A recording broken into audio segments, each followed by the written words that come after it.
Hi friends, it's Professor Laney sharing a quick little video on our final Lifeline project here, just to make sure that everybody knows how to do it, answer some questions. Again, this is a way to show how you've learned, or what you've learned over the semester. It's not just about the book, it's not just about a chapter, it's not just about terms. These terms apply to you. And if you can't get those to apply to you, then I'm not sure you've learned anything. So I want to make sure that you've learned something. So it's not about repeating what's in the book or regurgitating, because guess what? I've read it, I've seen it, I know it. So I want to see how all these terms, not all of them, just 3 from each chapter, apply to you. Yeah. Okay. So here is the instructions, and we're focusing right here on our learning outcomes. Our first one: describe the development of children from conception through adolescence in the physical, social, emotional, and cognitive domains. This is not children, this is you, right? Because if you learn it about you, then you can apply it to other children. So these are all the chapters that we've had all semester, and this is going to include a title slide, an introduction, and a closing slide, plus chapter 17. So about 20 slides. You can do this. Depending how good you are at PowerPoint is how fast this will go for you. Some people can whip this out real quick. Some people will take a few hours, and I'm going to give you some tips and tricks on how to be successful. Okay, so I included a template right here where it says, download here, same thing. I made a blank slide presentation with all of these titles on there, and you're welcome to use it, but I do want it to be colorful and have, something that applies to you, like pictures or short video clips. But if you don't have pictures or short video clips, use clip art. That's cool. I'm down with that. That's fine with me. So on each slide, you're going to choose 3 terms from the chapter, the ones that your favorite, or ones that apply to you. Pick the easiest ones, the fun ones. That's fine, right? So for example, if you are picking birth in the newborn, you might say how long your gestation was, how your mom delivered you. If you don't know that information, you can pick other terms from there. I think this is an inclusive project, so everybody should be able to do this successfully. Okay. So again, you're picking 3 terms and telling me how those terms apply to you. And every time I pick a term and define it on how it applies to me, that shows up in a slide. So I'm not doing that right now. So I also gave you guys an access here to Microsoft 365 for those of you who say, but I don't have PowerPoint. I don't know how to use PowerPoint. I'll give you some tips and tricks in a sec. And this is how you access it. Okay. You can also use Google Slides, Prezi Powtoon, anything. If you're a Mac user, make sure that's in a format that can be shared. I can't open .pages and stuff like that. But I can open .mov. So if you do it in slides, I think, or pages, and you record it with QuickTime on Mac, then yeah, I can take .mov. However, if your .mov is too big, it won't upload it to Canvas. So be aware, these are some technical things that I can't manage for you. You guys need to make your choices on that one. Okay, just check it out. Test it out with a friend so you know that it works with me. I'll also show you Slides Carnival and Slides Go today, which makes the templates so easy. It's ridiculous. This is a 50-point assignment, and so is the summary that goes with it. And I'll show you how those teams are together. Okay, so here's the template down here. It's blank. Oh, I made it all colorful. Look at this. This is what a blank template looks like. It's going to have your title here. You're going to fill these things in. You just fill it in just like a Word document. You just click in there and just type in there. If you double click it, you can type over it. It'll replace it. If you triple click, it'll give you the whole paragraph. What? Tips and tricks. And pretend that you're presenting to the class. You're going to go ahead and add your notes like you're presenting to the class. Hi, my name is, and I'll be presenting blah, blah, blah. Okay. Same thing with the introduction. In my life, or you're like, give me 5 to 10 sentences, right? On a summary down here. And then each chapter, you pick 3 terms and show me how they apply to you. You can literally say, this particular term applies to me in this way. That's how I know you're listening. Use it. This applies to me, or this pertains to my life, or this was funny because I believe this is me all the time, or whatever, right? We'll be our chapters talk about working memory and mnemonic devices and growing and growth spurts and puberty. Yeah, all those, there's things in there that apply to you. So pick the term, and then down here at the bottom, this is where you would write what you would say in class, right? You would say this, kind of like your narrative. Give me 5 sentences, at least 5 to 10. At the end, when you have all those pieces at the bottom of your PowerPoint, you're going to extract those and put those into the summary, because 5 sentences is a paragraph, right? What? Yes, you'll have 20 paragraphs. Yeah, and I'll show you the summary instructions in a sec. So every chapter has its title here. So I did the hard work for you. On this part, you're going to take this out. You know, you can highlight it and press backspace or whatever. You can take that out. But you have your titles here, and you can make this bigger. You can underline it, whatever, however you want to do it. Now, this is a blank, white, boring template. You can change it to all one color, or if green is your deal. Ooh, that's hard to read. Ooh. And speaking of that, if it's hard to read and you see me, right? Do you see how this contrast just changed? When you have a dark background, you want to put white letters. But if you look, it's light up here and dark down here. So if I took this white letters and put it up here, it's not as easy to read, right? So you want to make sure that you have the right amount of contrast. Don't make it too small either. Nothing smaller than this. I think this is maybe 18. Don't make it too small. And if it's kind of like faded a little bit, make it bold, right? That's a little bit easier. See, that's not even black. So I'm going to go over here and turn it black. Ooh, see how that pops, right? So again, if you're doing, ooh, that's hard to read. Please don't do all red in the background. I've seen students do, this is kind of nice. I mean, it's easy. You see how that's easier on the brain? But what happens is that sometimes people do blue background and blue lettering. And it's like, no, watch this. But I really like dark blue. Where did it go? So don't do that, right? So you want to make sure that your design is, and I have to do is hit Control-Z to backspace to get, well, you guys already know this stuff. But if you want to change it to look like this, awesome, right? You can also go into this thing over here that says format background right here, this piece, and what? And you can do, oh, I want to do, this is where we started, right? Purple.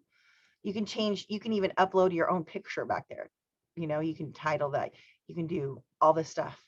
You can, like, let's see if you have a picture of you and your dog or you and your kids. Yeah, you can hit that and put that as your background. It's up to you, right?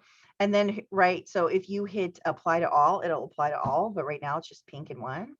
So if you want to make this one a background of your dog and this one a background of your kids, you can do that too. It's up to you. I want to see you in this project, right? So the other option here is going to, let me share, Slides Carnival, one of my favorites right here. So slidescarnival.com is a link that I put in there for you guys. Let me put this over here. And you can search here based on color. So like if you say, like, seriously, like on this one here, don't hit this here, hit close. Trust me, I learned this one. So if you're like, dude, my signature color is totally like orange. I'm going to hit orange. That's my deal. Orange template. So I'm going to click that. Okay. This will give you so many different templates. I've used this one. I've used all kinds of stuff. So let's say you wanted yours to be, let's say this one, right? Once you click it once, it's going to give you like a preview. But if you go to preview and download, you can scroll through. These are already created for you. It's totally crazy. Look at this. So if you, all you would have to do, let's this one's kind of easy. Let's do one. Let's see what, something like that. You would say there's two things and put a couple of clip arts in there. Let's see what else we got. Yeah, there's three. So here, look at this, three clip arts, three explanations. You guys got it. So easy. It also downloads as a Google slide. So if you need that, you're down, you're good with it. Yeah, you can use these pictures. I'm okay with that. Can you get 3 definitions on this with this big picture? Does it kind of look like you? Maybe, maybe not. I don't know. Right. So and if you don't like the slide, you just hit it and hit delete. You don't need it. Maybe world traveling was a big deal for you. So maybe you want to put that in there. I don't know. So you have all these different options. I mean, 29 slides. My only suggestion is like at the end, it says right here, keep the credits in here. The person who made this one. Keep this last one in. And I think the one that says, yeah, there's emoji icons. There's all these little things. There's a bunch. This stuff can be Make bigger, make smaller, change colors, clip art. Yeah, you don't need to keep this slide right here. So keep the one at the end, I guess. This is just telling you design elements. So your next option would be, if you want some template help, is Slides Go. So which is really fun. Let's see, let's do popular. And yeah, this is me. Let's see. So if you wanted to do, look at this one, how like dynamic, like if you are a summer person, you know, maybe you want this one. Art subject for elementary. Let's do that one. That's kind of looks like Small World. This says premium, so this means that you have to pay for it. So you don't want that one. So let's back out of there. It'll tell you right here if it's premium in the corner. So this one's not. So let's do this one. Look at all these colors in here. Now this might be too busy to get 3 different definitions in there. Maybe not. You know, it's up to you how much you want it done for you or how much you want to do it yourself. Now these have 70 options, 70 slides, which is wild, but it might be too much. It's your call. Okay. And at the end, same thing, leave the credit slide in the back because that's how we want to make sure that we're giving credit to the artists who put those things together. So you have those 2 options. Again, I use Prezi for a lot of stuff. Canva might be something. Powtoon is free. It's like the little cartoony guys. You're welcome to do that one too.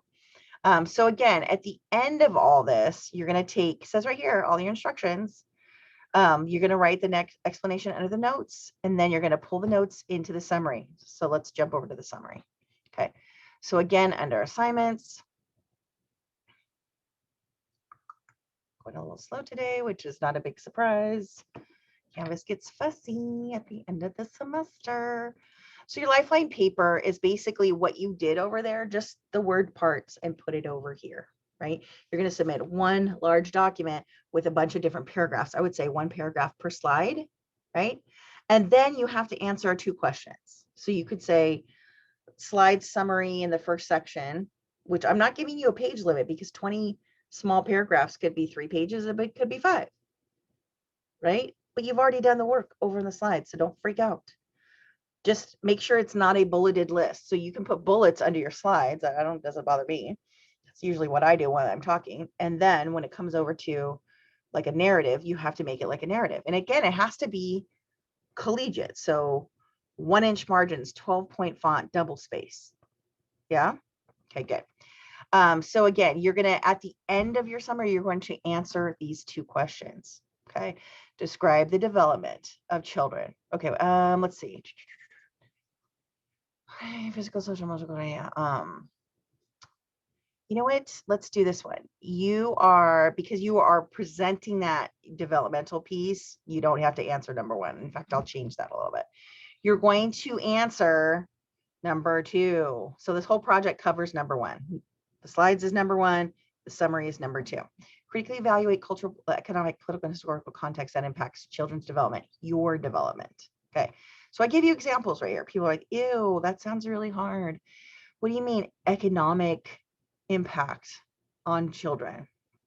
Check this out. Right. So in your number 1, as you pull in your words from your slides, you're going to say, this is how I developed, or this is how this applied to me. Show me that you developed in a certain, right? Do you see what I'm saying? How you put those 2 things together? This is my slide, and I developed in this, let's say I'm talking about middle childhood cognitive development. When I was that age, I was ahead of my peers. I was behind my peers. I struggled with math. People told me I was really smart, but I was like more creative, like that kind of stuff. Tell me about you and how it applies, right? And number 2, how your development was shaped. Give me at least 1 page on that. Just give me an overall development. And I want to see at least these 3 things that are kind of talked about, right? Because it's asking for economic, political, and historical, but you could say culture. So that could be 4, but I'll be flexible. It's hard as a child to know these things were happening to you, but now that you're an adult and you can look back, like, so I gave you, how was your development shaped good by economics, politics, or history? So I gave you examples here. Your SES, I'm not going to tell you what that is. You should know that by now. Politics, local, state, or country. Are you new to this country? Are you visiting? Did you emigrate? Right? Those are politics and history. What has happened during your development historically? For example, if you were like in the 3rd grade when 9/11 happened, some of you, it's like you were like 3 months old, but that's cool. I get it. If you were in the 3rd grade when 9/11 happened and your parents made a family decision to move or change schools, this is a historical impact. Absolutely. By the way, COVID is a historical impact. So you could put that in your emerging adulthood, chapter 17 piece. Yeah, don't forget that.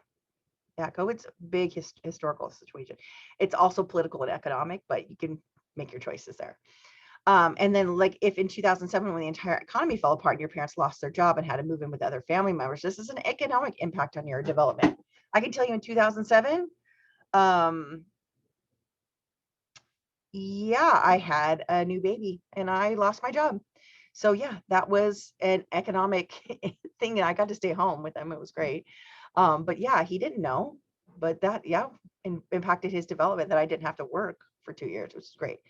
Last one, for example, if you or your family or even your extended family came to this country in hopes of a better life or for any other reason, this is a political impact on your development. A lot of times people come here for economic reasons or politics.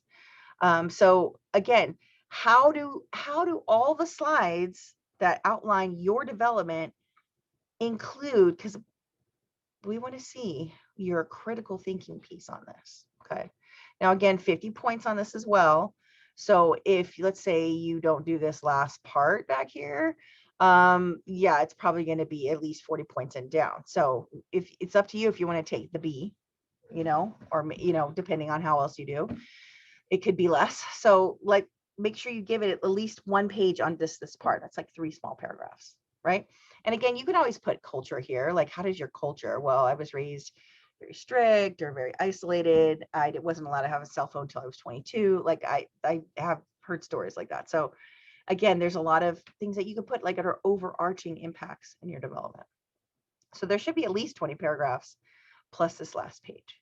Yeah. So let me make sure I put this 1 page in there. So you go. But again, once you've written all those little summaries under your slides, your paper is pretty much done. Just copy and paste those over here, right? And if you're really good at PowerPoint, you can hit slide outline and it'll have all the written parts in there and you can just cut and paste really easy, or you can just do it slide by slide by slide. It's up to you. Make sure that you have it in Canvas in an acceptable format. I would say by the Friday before it's due or the Sunday before it's due, like if you can give me a week ahead of time, if you want to turn in a draft and say, hey, this is what I'm working on, what does it look like? I can give you pointers. I'd love to give you pointers. Like I do have in some of my classes that I do put in like drafts as part of this semester, but we didn't do that this time. So if you want a week ahead, I will not take it after the week before it's due. So our very last due date for this is Sunday, June 6th. I'm going to say 11:59 p.m., but that's the very last latest. And Canvas gets fussy. So the very last day of class is that Sunday at 11:59 p.m. Pacific Standard Time. People will have done that too. But I'm on the East Coast. Well, then you should have been earlier, right?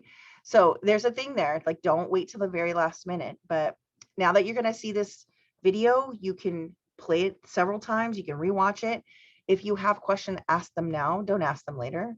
I literally got an email from a student today and the class ended this last Sunday. I can't help you. I can't, the class is over, it's already ended. So make sure that you're doing it ahead of time and not behind. Cool. All right. So it's 11:11 right now, which is a great time to stop. And so I just wanted to say thank you guys all for your flexibility. Yeah, my computer's been like iffy, and then coming to campus, it was still a little iffy, but we're going to get this done, and we're going to have a fantastic summer because we worked so hard. Okay. So again, let me know if you have any questions, and I'll talk to y'all soon.